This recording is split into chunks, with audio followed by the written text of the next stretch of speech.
मीपणाची जी आठवण आहे ना, तीच सगळी बंधनाला काय आहे, कारण आहे. मी करतो यासाठी करतो, ह्या फळासाठी करतो, ही जी आठवण, हे जे स्मरण आपल्या चित्तात कर्म करताना राहतं, हा जो अहंकार राहतो, त्या अहंकारामुळेच आपण काय होतो, त्या बंधनानं बांधल्या जातो. पण हा महात्मा, हा निष्काम कर्मयोगी सगळी कर्मे करतो, आचाट आचाट कर्म करतो, पण त्या कर्माने तो बांधल्या जात नाही.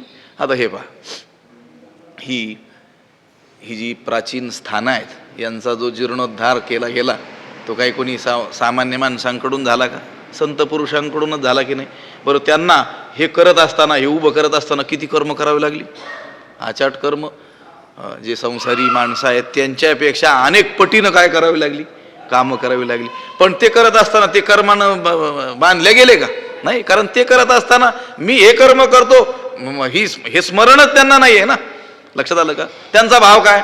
भगवंत माझ्याकडून करून घेतो. लक्षात आलं का? आणि आपलं मात्र आम्ही भगवंतासाठी करतो.